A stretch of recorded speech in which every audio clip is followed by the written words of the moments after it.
Bonjour à tous, j'espère que vous allez excellemment bien. Aujourd'hui on se retrouve pour parler cyclisme, pour faire le débrief de l'UAE Tour. On va revenir un petit peu sur ce qui s'est passé sur cette étape numéro 4 de l'UAE Tour. Une étape marquée par le vent, marquée par les bordures et pourtant pas d'écart au classement général ce soir. Pas de changement du côté du classement général. Ce soir, certains diraient un coup d'épée dans l'eau, un coup d'épée certes, mais qui nous a donné pas mal de spectacles dans la dernière heure de course. N'hésitez pas à vous abonner à la chaîne, à réagir dans les commentaires, à mettre un pouce bleu, à partager la vidéo sur les réseaux sociaux, notamment auprès de vos proches. Je pensez que ça peut les intéresser. Dans les commentaires, n'hésitez pas à me dire qui vous a plu, qui vous a déçu. Quand vous vous abonnez à la chaîne, vous pouvez rajouter la petite cloche, comme ça vous êtes au courant des dernières vidéos qui sortent, notamment des vidéos cyclisme. Si vous avez les moyens et que vous voulez soutenir mon travail, vous pouvez faire un super thanks. Vous pouvez également rajouter la petite cloche, comme ça vous êtes au courant des dernières vidéos qui sortent. Et puis les super thanks, ça se passe dans les commentaires. Je remercie les gens qui le font. Et ça, c'est seulement si vous avez des moyens. On commence tout de suite avec cette vidéo. Comme je le disais, certes, un coup d'épée dans l'eau, et encore un coup d'épée dans l'eau, ça a quand même fatigué certains coureurs et certaines équipes. UAE, comme Jayco Alula notamment, ont tenté le coup. Aujourd'hui, de faire des coups de bordure. Je suis pas sûr que c'était la bonne idée pour Jayco Alula. On y reviendra. Et du côté de la UAE, c'était bien tenté, avec Ineos également pour Tarling. Bon, certains se sont fait piéger, mais ont réussi à rentrer. Mais quand même, avec de la fatigue ce soir, je pense que certains coureurs dormiront très très bien ce soir et n'auront pas de problème pour trouver le sommeil, parce que c'est le genre de journée de la tension très nerveuse. Et avec beaucoup de fatigue, que ça soit physique mais également mentale, hein, parce qu'une journée de bordure, pendant toute la journée il y a de la tension dans le peloton, forcément c'est pas évident à gérer également. Et ben voilà, pas grand chose d'autre à dire du côté du spectacle de cette journée. On commence tout de suite par les coureurs au top. Attaque de Marlou. Du côté des coureurs au top, aujourd'hui le vainqueur du jour, Milan.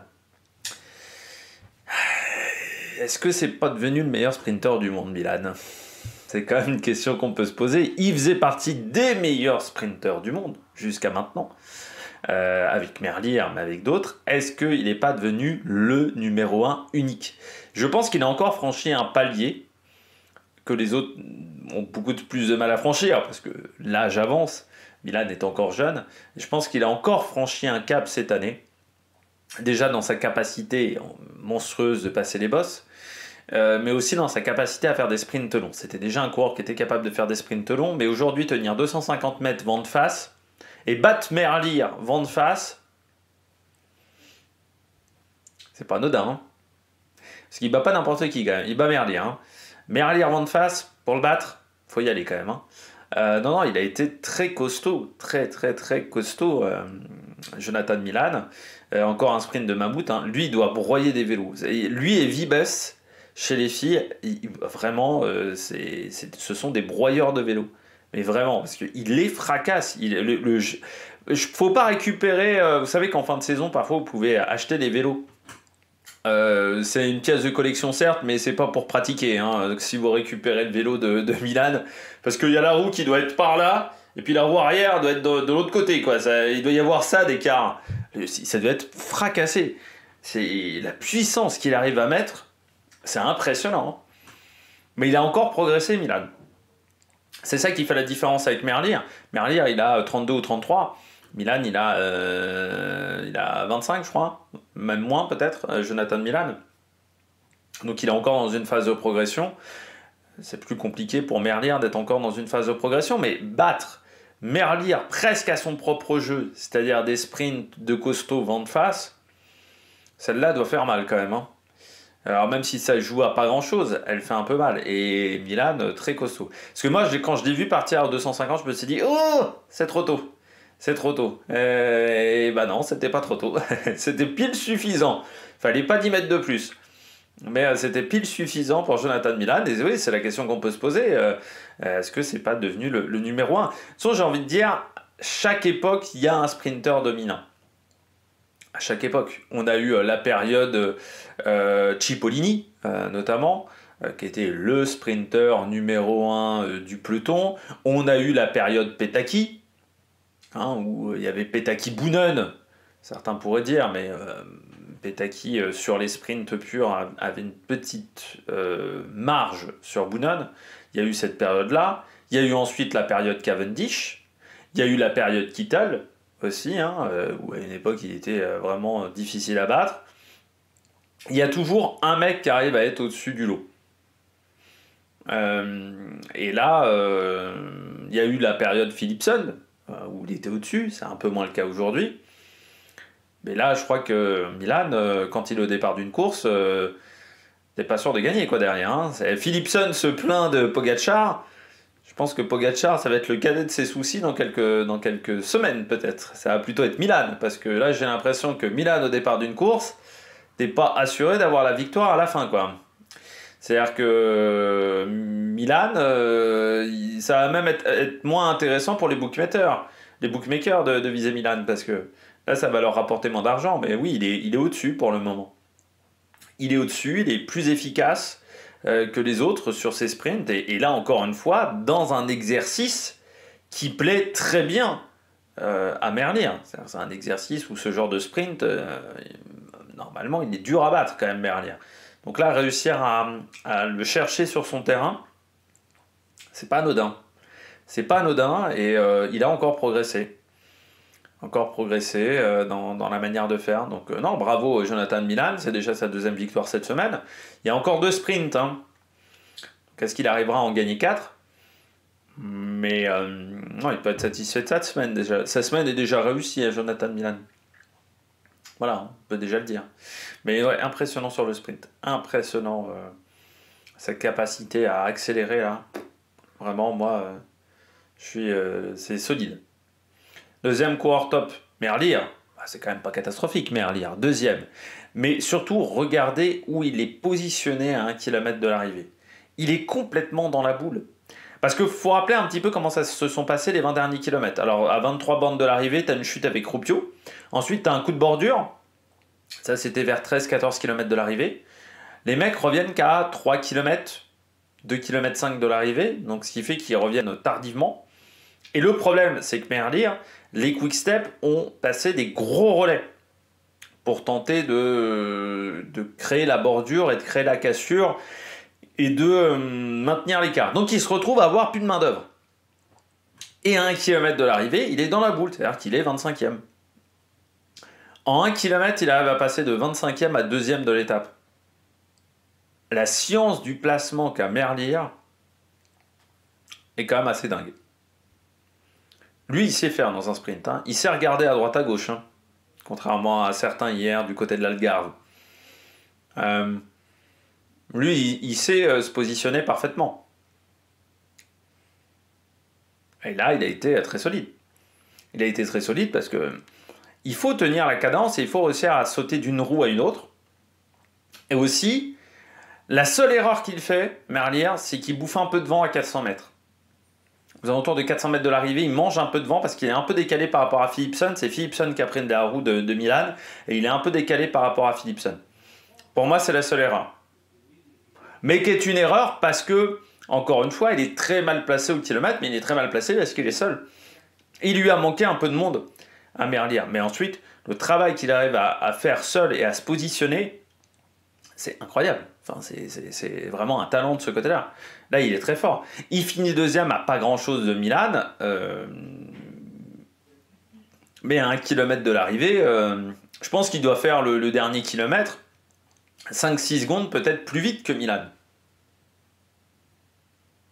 Et il est allé beaucoup plus vite que Milan dans le dernier kilomètre.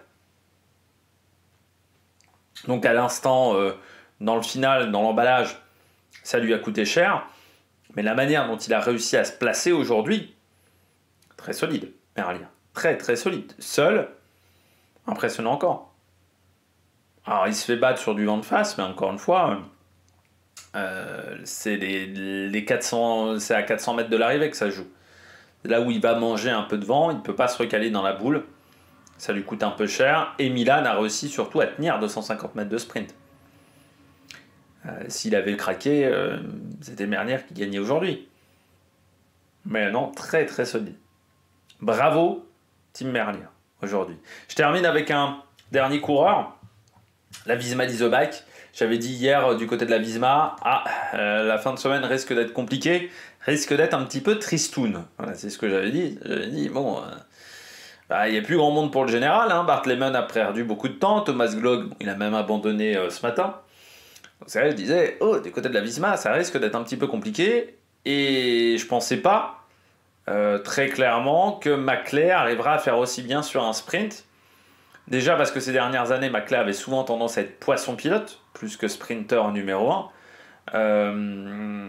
Et c'est, je pense même pour ça qu'on l'a recruté, c'est plutôt pour être poisson pilote de Coy, notamment, du côté de cette formation. Mais il a été très très bon dans sa capacité, lui aussi, à se positionner. Il est très bien positionné, il est plutôt bien entouré aussi. Il y avait notamment Behrens qui était autour de lui. Il est plutôt bien entouré à 1 km de l'arrivée, même s'il est un peu loin.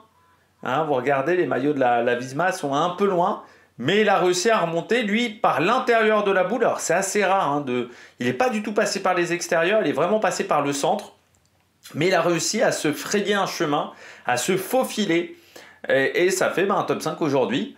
Et pour la Visma, ça met un petit peu de baume au cœur, parce que c'est vrai que parfois quand vous êtes dans une équipe, qu'au bout d'une semaine, voilà, vous savez qu'au bout de 2 jours de course, alors que la course dure une semaine, vous n'avez plus aucune chance pour le général. Les repas peuvent être un peu longs, hein, l'ambiance peut être un peu pesante quand même le soir. Et réussir à amener un petit résultat, même si encore une fois, c'est pas une victoire, ça reste seulement un top 5, ça met un peu de baume au cœur aux équipiers. Et puis, ça veut dire que demain, il aura peut-être un train bien en place pour l'aider et qu'on lui fera peut-être plus confiance du côté du coureur britannique. Eh bien, c'est ce qu'on verra sur l'étape de demain. Mais avant toute chose, on regarde les bonnets d'âne. Du côté des bonnets d'âne du jour, Sam Welsford, hein. Parce que c'est fou, il est bien positionné, Sam Welsford, à l'entrée du dernier kilomètre. Et puis, il disparaît au fur et à mesure de ce dernier kilomètre. Il est bien placé, il est plutôt bien entouré, Sam Welsford. Je me disais même, disons, il est vachement bien compact par rapport à son poisson pilote. Il était bien caché dans le vent, et là je me suis dit, quand je vois cette image-là, on doit être à 1,5 km de l'arrivée à peu près. Et là, je me dis, tiens, ça va être très intéressant pour Welsford. C'est vrai que ça peut être le vainqueur du jour. J'avais oublié que Sam Welsford, en dehors de l'Australie, pour le moment, chez Red Bull Bora, ça marche pas, quoi. C'est fou parce que là, aujourd'hui, grosse opportunité. T'as quand même pas mal de mecs, je pense Philipsen, il avait aussi ses équipiers qui étaient cramés. Parce que pendant très longtemps, il était seul dans la première bordure. Merlier, ses équipiers sont fatigués. Bon, Milan, il était plutôt bien entouré, mais il y a quand même des mecs qui se retrouvent seuls. Ce qui permet notamment à Radjovic de faire 11 ou 12 aujourd'hui, par exemple. Donc il y avait des opportunités pour Welsford. Welsford, c'est meilleur que Radjovic, normalement. Donc il doit finir devant lui. Comment on peut finir aussi loin en étant aussi bien placé? Ça, c'est quand même une inconnue pour moi du côté de Welsford. Alors, est-ce qu'il y a un mec dans son train qui a fait une erreur? J'ai pas eu l'impression. Mais j'ai été surpris de le voir aussi loin à l'arrivée, parce que je me disais, il va être dans le top 10 quoi, aujourd'hui. Et puis en fait, pas du tout. Pas du tout. Il est pas dans le coup aujourd'hui, Welsford. Et ça m'inquiète, parce que déjà l'an dernier, il a très bien démarré la saison Down Under, et puis ensuite il a disparu. J'espère que ça ne sera pas de nouveau le cas. J'espère que ça ne sera pas de nouveau le cas du côté de la suite de la saison. Mais j'ai l'impression que Welsford, il a besoin d'un train qui soit très fort. Je pense que c'est un sprinter, ce qui est pourtant bizarre parce qu'il vient de la piste, n'aime pas tant frotter que ça. Il aime être plutôt dans la position de celui à qui on prend la roue. Et pas vraiment dans la position de celui qui doit prendre la roue. Je pense que c'est peut-être ça le problème de Welsford. C'est quelque chose que je regarderai demain et après-demain du côté de ce coureur, si j'arrive à tout bien voir lors du sprint. Parce que je pense qu'il y a un vrai problème de ce côté-là, du côté de ce coureur. C'est que voilà, il a du mal à se positionner peut-être correctement. Donc c'est ce qu'on verra du côté de Sam Welsford. Mais là aujourd'hui, ouais, c'était pas C'était pas excellent, voilà, c'était pas suffisant du côté de Sam Welsford. C'est dommageable. Astana, bah ouais, aujourd'hui ils se sont un peu ratés Astana.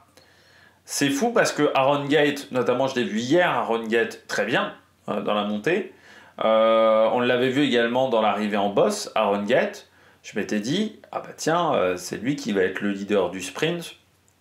Maloucheli va travailler pour lui. Or aujourd'hui, alors est-ce que c'est parce qu'on s'est perdu dans le dernier kilomètre? C'est Maloucheli qui a sprinté, qui est le meilleur coureur de Astana. Mais il finit seulement 14e, donc ça fait 0 point UCI de marqué du côté de Maloucheli. Et Aaron Gate seulement 23e. Seulement 23e aujourd'hui. Bon, il est quand même... Maloucheli pourra dire qu'il est devant Welsford, parce que Welsford est 17e aujourd'hui. Mais je trouve que du côté d'XDS, on s'est un peu raté. Alors, Maloucheli est sprint sur la gauche complètement dans le vent. Donc forcément, quand tu sprints dans le vent, tu peux pas faire un miracle. Aaron Gate, je ne l'ai pas vu du tout. C'est dommage, parce que Aaron Gate, il semblait en forme. Alors, est-ce qu'il n'en a pas trop fait hier? C'est vrai qu'hier, il doit être lâché à 8 km du sommet. Pas avant, Aaron Gate. Il est lâché tard.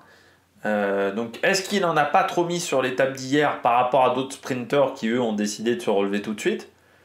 Parce qu'il est même encore dans le peloton après le fait que Milan soit lâché. Donc est-ce que ça n'a pas été une erreur du côté d'Aaron Gate de vouloir s'accrocher à tout prix et qu'il a perdu de l'énergie et que ce matin les jambes étaient un peu... il y avait un peu encore des toxines dans les jambes? Ou est-ce que du côté de l'équipe on s'est raté dans le placement, dans la préparation de ce sprint? C'est vrai qu'ils ne sont que deux, on voit pas une équipe complètement à leur service, donc est-ce que ça n'a pas été le problème? Mais surtout, je m'attendais pas à ce que ça soit Maloucheli, le sprinter numéro 1. Pour moi, c'était plutôt Aaron Gate. Alors, est-ce que on n'a pas réussi à se trouver, ce qui peut arriver, ces deux sprinters qui sont arrivés dans cette équipe cette année, donc qui ont changé de formation, qui n'étaient pas forcément, je crois qu'ils n'ont jamais été équipiers, Maloucheli, Aaron Gate, enfin, ça me dit rien. C'est peut-être pas forcément des coureurs qui se connaissent très bien, donc c'est ce qui a peut-être posé problème dans le final, mais à l'arrivée ça fait un résultat qui n'est pas vraiment excellent pour les deux. Et puis je termine avec Jayco. Oui, Groenewegen fait que 7 aujourd'hui, ça manquait de coéquipier dans le final du côté de Groenewegen. Moi je trouve qu'ils ont mis beaucoup d'énergie dans la bordure, alors que pour moi c'était pas à eux de faire forcément ce travail là. Alors, qui passe des relais de courtoisie, oui, mais pour moi, de faire autant de travail dans la bordure de devant, où on a fait rouler, c'est-à-dire que ça a roulé dans la bordure de devant. Je rappelle que du côté de Jayco Alula, Groenewegen, c'est pas forcément enfin, il y a meilleur que lui. Donc, en gros, tant qu'il y avait Philipsen et Merlier, en gros, les chances de victoire étaient quand même faibles. Et surtout, ils n'ont pas de leader pour le général. Le meilleur classé, c'est Durbridge qui est 57. Donc pour moi, il n'y avait pas besoin de rouler pour reprendre du temps. Parce que de toute manière, ils n'ont personne pour le général. Je trouve qu'ils ont mis beaucoup d'énergie dans cette bordure, ce qui coûte forcément dans le final, pour une 7e place pour Groenewegen, alors qu'on aurait peut-être pu faire mieux en gâchant moins d'énergie à ce moment-là. C'est-à-dire que si on n'avait pas tourné, si on s'était mis à protéger Groenewegen, peut-être qu'on aurait pu au final faire un train, se mettre à l'avant du peloton beaucoup plus facilement, avec des coureurs qui avaient encore de l'énergie, faire un gros tempo dans les 2 derniers kilomètres et pouvoir mettre Groenewegen dans les premières positions. Ça n'aurait peut-être pas donné la gagne non plus, mais je trouve que le travail aurait été mieux fait. Là, j'ai l'impression qu'on a surtout gâché de l'énergie du côté de cette formation et que ça n'a pas été efficace. Donc je pense qu'il y avait peut-être mieux à faire du côté de la Jayco Alula. Allez, on regarde tout de suite les différents classements. On regarde les différents classements de cette journée du côté de la victoire d'étape. Jonathan Milan, donc devant Tim Merlier, un bon Philipsen, devant Daniel Maclay, Gaviria, Jacobsen, Groenewegen, Bauhaus, De Schrittener du côté de la Lotto et Gerben Tyson, un petit peu loin aussi, le Belge d'Intermarché. Pogacar, toujours en tête du général devant Tarling Castrillo. Le top 10 n'a pas changé Ça, c'est important de le signaler. Du côté du maillot vert, c'est Milan qui est devant, qui passe devant Pogačar même. Fischer Black est 3 devant Duric et Oscar Onley. Du côté du maillot blanc, c'est Tarling qui est en tête. Pas de changement dans le top 15. Hein. Il faut attendre la 15e place pour avoir un changement. Et puis du côté du classement par équipe, Ineos toujours en tête devant Movistar, Decathlon, Red Bull et la Bahreïn qui est 5e de ce classement général. Demain, de nouveau, une étape pour sprinter. Mais on aura peut-être encore du vent sur cette nouvelle étape entre American University Dubai et Abdan bin Mohamed Smart University. Donc on va rouler à travers les universités demain. Un parcours en boucle sur une grande partie de cette journée. Et avec un final qui est très proche du départ. Donc là aussi, il faudra faire attention peut-être avec le vent, parce que plus on se rapproche forcément de l'eau, plus le risque d'avoir du vent fort est important aussi. Donc peut-être encore une fin de journée assez animée avec pas mal de changements de direction, même si on est sur des routes qui sont très larges. Donc normalement, ça ne devrait pas poser de problème. Et 160 km au programme, donc un petit peu plus petit que plus court que sur cette journée de jeudi. Allez, j'espère que vous avez aimé cette vidéo. N'hésitez pas à vous abonner à la chaîne, à réagir dans les commentaires, à mettre un pouce bleu. Et nous, on se retrouve pour de nouvelles aventures sur Amérique Production. Ciao, ciao!